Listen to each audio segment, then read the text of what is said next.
Well, hello and welcome to another Happy Paws Sunday Afternoon Chat. We started it last week, and I am so pleased to say that our second guests are Gareth and Paul, who adopted two Happy Paws babies last October, wasn't it? It was. That's right, yeah. Yeah. Perfect. So we're going to talk about living with a rescue dog and how it has changed their lives and our lives. But I also want to remind everybody that the reason why we're doing these chats is really as part of our 10th anniversary legacy appeal, which we launched last week. We have an ambitious target of £20,000. We're on our way, which is absolutely fantastic. The link of how you can support our work will be in the description box, and we'll talk about it a little bit at the end of our chat today. So first of all, let me introduce Gareth and Paul. Welcome. Thank you. Yeah, thanks for having us. And you don't have to tell me exactly where you are, but you are not in England, is that right? No, we're in rural Scotland on the west coast. So yeah, we're sort of just south of Oban. Oh God, it must be beautiful up there. Yeah. Oh, it's really beautiful. Really beautiful. Yeah. Dream location. Oh, fantastic. So we want to chat to you about your dogs, your life, and how it's changed your life. But first of all, I wanted to just ask you guys about why you decided to adopt a rescue rather than buy a dog. Well, you've talked about dogs, like Paul's talked about dogs for years and wanted a dog, wanted a puppy and all of that sort of thing. And I love them, but I've never had them, not really grown up with them. And so it's something we've thought about for quite a long time. And then as we went through the pandemic, you just saw all of the prices kind of escalate and all of these sorts of things. And I don't know, it was just that combined with just seeing a few people on Instagram who'd rescued, and I had a few friends who'd done it and talked about how much of a rewarding experience. We just started to look into it. And I think it was at that point you just realized quite how many dogs are out there. And it just started quite organically, didn't it, just through that process? Yeah, I did a lot of research. I was looking into all different types of rescues and rescue centres. And then the more I started looking into it, I just thought, there's all of these dogs out there that deserve a happy life, that, are just in some awful circumstances in some cases, and you just feel like you're saving a life. And I think that's what ultimately sort of drew us to rescuing, is that we wanted to give our little bit back, if so to speak. Yeah, and I wasn't sure I'd got the energy for a puppy as well, if I'm being totally honest. Well, sometimes puppies are an awful lot of work, but so can be rescues. But I think people have said to me, rescues are a lot of work, and I say puppies are a lot of work. I mean, they really, really, really are.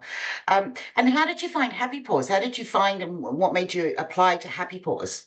So I get obsessed with things, and I have to research them. And I was looking into lots of different charities and rescue centres, and we did have in mind as well that we would like sort of like the temperament of a golden retriever. We discussed the type of dog for our lifestyle, and then I put some things up on Instagram and was recommended Happy Paws by sort of many people actually that had already rescued from Happy Paws. And then when I saw what Happy Paws did for me, it was just like unlike so many others. It really stood out. For all the processes that you go through to make sure that it's the right dogs match with the right people, the health checks. I mean, our vets were so impressed when we took them for a checkup with all the passport and all the information. They were really impressed, weren't they? Yeah. I think that for me was a big thing, that the adoption process, although it takes a long time, people don't realize how long it takes.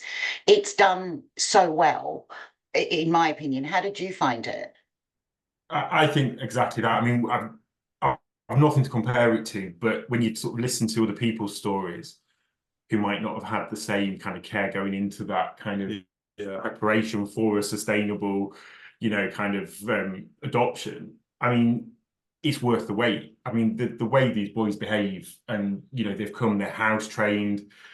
We know they're safe around, particularly that kind of around children, other people, all of those sorts of things that it's so unknown when you've got an adult dog about kind of what their triggers are, what their traits and personalities. And we've obviously you can't help but worry about that at the start because you don't know. But these boys have just kind of fitted right in, and they're brilliant with everyone. They're really sociable. Again, all of the, you do hear, and we had people sort of say to us, what about certain diseases and all of these things that you hear about? And it was a worry. We spoke to Lisa, had all the assurances, and that's what you were saying about the vets when they've looked at the passport. I mean, they were just really impressed. And, we've had health checks done on them over here, and it's brilliant. I mean, yeah.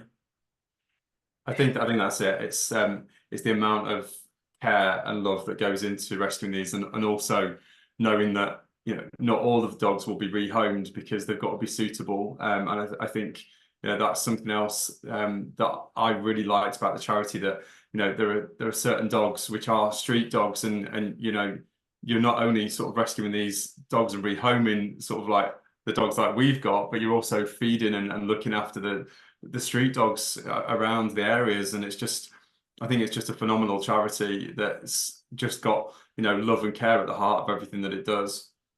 I think that's right. I actually get a lot of questions because I manage the Instagram page, and sometimes when we're rescuing a retriever and there's street dogs in the background, people ask me, are you going to rescue those dogs? And the answer is they won't live in a home. They don't know how to live in a home, but we do have other programs to help them, feeding programs, spay, neuter, fleeing, all of that does go on in the background, but it's very difficult to rehome a street dog in a family environment. Yeah. Almost we know people that have had that experience, and it's been quite a negative experience where they've tried to rehome a street dog, from a different country, and it's been a terrible ordeal for them. And I think that's that's the difference with Happy Paws is you really know what you're doing, and also you want all of the adoptions to be successful, and that's something that's so important, that these dogs come in and they succeed in the homes that you've allocated them. And I think that's something that's really, really sort of such a good quality about the charity, is that you're making sure that everything is right, and that's just a fantastic thing. Doing our best all the time. Well, we've talked about them enough. Are they there? Are they? Because you've got two Happy Paw babies, haven't you? Logan, come here. Come say hi, mate. Logan, I'll just have to get him. Hang on. Oliver, come on, please. Oh, we can see him. We can see him. Right. Logan. What do you want? What do you want? Oh, this is Logan. Oliver, come here. Come here. In fact, if I get the treats, that'll get them. Very motivated by food. Well, they're all motivated by treats. Boys. Oh my goodness, look at them. Okay, sit. Good boys. There we go. Okay, last one. This is the next trick. Okay, wait. Okay. Oh my goodness. Good boys. Okay. What little angels. Very really handsome angels. Yeah, they're totally part of our family now. I just can't imagine life without them. Oh, it's so lovely to see them so happy. I mean, I am a big fan of your Instagram page, and I do follow a lot, but it's so happy to see them so happy. They were together before, and why did you decide to get two? I'm to blame for that. So when Lisa spoke to me, she said, would you be, is it just one dog, or would you be prepared to have more if, because we have some bonded pairs? And I sort of just said, yeah, I'd be open to that suggestion. And then basically Gareth's brother had a baby, and I was in Portugal at the time, and Lisa contacted me about the two boys, and Gareth was all loved up and happy, and I thought, strike while the iron's hot. I was like, why just have one? We could have two, and they'll be settled together. Yeah. So I was feeling like broody, I guess, and yeah. And I saw the pictures of them both smiling, and I thought, yeah, it felt right. We were just like, yeah. Do you know what? If you're getting one, how much more difficult can two be? I mean, I was walking down the street along the beach in Cascais in Portugal. I was working out there, and Lisa sent me these videos through and these pictures, and my heart just went. I was just like, I really want these dogs, and the phone Gareth, and then the rest is history. We've got them. They really are bonded, aren't they? They are. I mean, you can. I don't know if you can see them. They're both. We can just see them. We can Yeah, they're just see both them. laying down, but they're really supportive of one another. And we've been places where we're socialising the dogs, and if Oliver's not the most confident in terms of standing up for himself, but Logan protects him, and he comes round and he's like, "No, leave him alone. He's my brother." Oh, that's so lovely. And how has it changed your life though? They came into your life last October. It was a very wet, windy day, I think. And what was that experience like for the first weeks, and then maybe beyond for the first months? I mean, the first 3 weeks, and everybody I would say that adopts, just get through the first 3 weeks and you'll learn about them and they'll learn about you. We found it really challenging the first 3 weeks because we didn't have any dogs. Gareth's never had dogs before, and No. the weather conditions were awful up here. So it was like torrential rain, like downpours. And so just things like, you've gone from having a clean, tidy house into two huge wet dogs. But after that, something clicked, didn't it? Yeah, I think at first, as you say, it was the time of year, so we'd not got a lot of daylight. So you're trying to juggle work, dog walks, all of those sorts of things, and just getting used to them. The whole thing just threw the routine out a little bit. And yeah, the adjustment. I mean, these dogs shed. I've never really experienced anything quite like it. But yeah, there was just a day where, and I can't explain what it was, everything just fell into place. They felt like they really settled. We felt like we really settled. Yeah. We've made the adjustments we need to make. So move furniture around because big dogs, relatively small house, those kind of things. So we've got the furniture in the house working in the way that we need it to. We've got all the stuffed towels and handy by the door, all of these different things that we just didn't have at the start. We've got vacuum cleaner, a strong vacuum cleaner. We bought two. We bought two, and I think it was things like that where other Happy Paws parents had got in touch with us and offered support, and they said just the 3 weeks, 3 weeks, and it was really true. And we spoke to some other people that adopted after us.